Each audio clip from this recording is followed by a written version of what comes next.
అక్క ఒక bagara rice chicken fry మీకేం కావాలి? ఆగరా, అక్క నా బిల్ ఎంత? మీరు మొత్తం 1000 అయింది. 2 లివర్లు ఎక్స్ట్రా. వెయ్యా నేను కుమారెడ్డి అనుకున్నావా? కళ్ళు కూడా అవ్వలేవు. ఏ ప్రెస్ అదవా? నీకు 10 రూపాయలు డిస్కౌంట్ ఇస్తే షాపులో అర్థాలు పెడతావా? ఎవడ్రా నువ్వు? నేను నీకు పండించినండి. ఏటు పంచాయక్కడ పడుకున్నావు? పడుకోడు వెంటయ్య గారు, కల్లో కూడా పని చేస్తుంటే నేను. అందుకే నేను బయట పని చేయడం మానేసు. దీనికి ఈ మధ్య పని కంటే పగటి కళ్ళు ఎక్కువైపోయింది. అమ్మగారు కూర్చోండి. నేను కల్లో ఎంత రిచ్ అయ్యానో తెలుసా? నువ్వు ఒంటి మీద ఉన్న బంగారం మోయడానికి ఒక పని మనిషిని పెట్టుకున్నా. నువ్వే ఒక పని మనిషివి, మళ్ళీ నీకు ఒక పని మనిషా? నేను నమ్మను. ఆ పని మనిషి ఈవిడే అని తెలిస్తే గుండెపోటు చచ్చిపోద్దేమో. ఏడ్చారు బంగారం పోయడానికి పని మనిషా?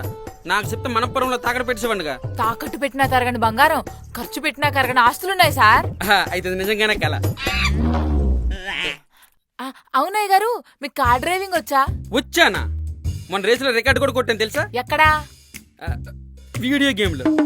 గేముల్లో కాదయ్య గారు, గల్లీలో నడపడం వచ్చా అంటున్నా. రాదు. మరి నా కల్లో డ్రైవర్గా వచ్చారేంది? ఏడ్చారు నేను నీకు డ్రైవర్గా వచ్చానా? జీతం ఇచ్చేవాడి మీద జోకులు వచ్చి జీవితం తలగిందులు అయిపోద్ది. ఆల్రెడీ మా హీరో చెప్పాడు.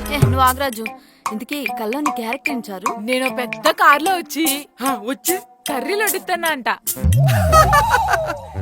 చారు కర్రీ వడ్డిస్తే రిచ్ అవ్వరు చారు, మనీ క్యారేజ్ చేస్తే రిచ్ అవుతారు. ఆయన పందికేం తెలుసు పాండ్స్ పౌడర్ వాసన. అసలు కళ ఏంటి చారు? నేను కూడా కుమారి ఆంటీ లాగా పెద్ద బిజినెస్ పెట్టి చాలా ఫేమస్ అయిపోయి ఫుల్ డబ్బులు సంపాదించారంట అమ్మగారు. ఏంటి మన కుమార్ అంటే లాగా? అయితే డబ్బులు వస్తాయా? వస్తాయేంటాయి గారు, ఏర్లా పారతాయి, రాళ్ళలా దొరుకుతాయి, మంచులా జారుతాయి. చారు, నీ కళ కళ్ళ మిగిలిపోకూడదు, అది నిజం చేద్దాం. అవును చారు, పెద్దోళ్ళు ఏమన్నారు? కలలు కనమన్నారు. కన్న కళలను సార్థకత చేసుకోమన్నారు. సార్థమా?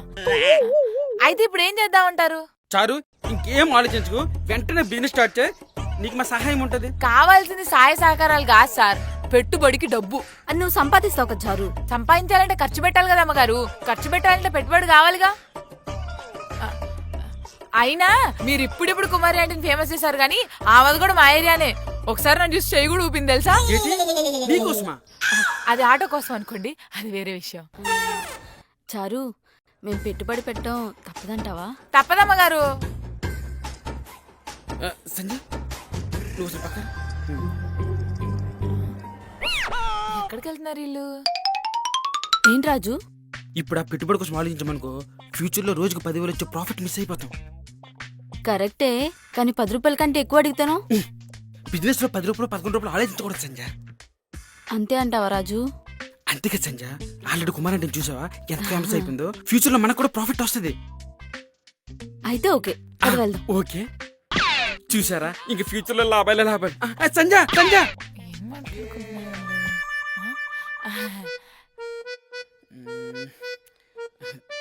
చారు, బేసిక్ గా ఇంత పెట్టుబడి అయితే నేను ఎవరి మీద పెట్టను, కానీ నీ మీద నమ్మకం ఉంది నాకు. మీ నమ్మకమే నా పెట్టుబడి సార్. మరి ఇప్పుడు ప్రాసెస్ ఏం చారు? నాకు మాత్రం ఏం తెలుసు, అడుక్కోవాలి. అడుక్కోవాలా? అదే కనుక్కోవాలి. ఆ. నాగలింగం అని నాకు తెలిసిన ఒక ఫ్రెండ్ ఉన్నాడు, వాడికి తెలియని పని లేదు, వాడికి ఫోన్ చేసి కనుక్కుంటాను. రాజు, ఇప్పుడు మనం చేసే బిజినెస్ కి వేలలో ప్రాఫిట్ వస్తుందంటవా? ఇంకెక్కడున్నావు సంజయ్? మినిమం లక్షల్లో వస్తుంది. అవునా? రాజుగారు, నాగలింగం వచ్చాడు. నాగలింగం అన్నా బోర్లింగంలో ఉన్నాడు. మీరు ఆగండి అయ్యగారు, మనిషి గేదెలా ఉన్నా కూడా ఆ ఒంటి మీద బంగారం చూడండి, దగదగా మెరుస్తుంది. 30 లక్షలా? సరే, ఒక నిమిషం లైన్ లో ఉండి ఇప్పుడే కొడతా.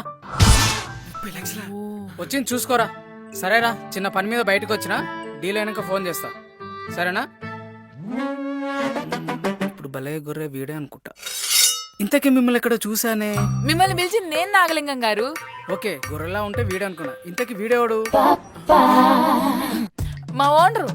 ఇంతకు నువ్వెవరు? మా పని మనిషి. కాదు, నాకు పనిచ్చిన మనిషి అంతే.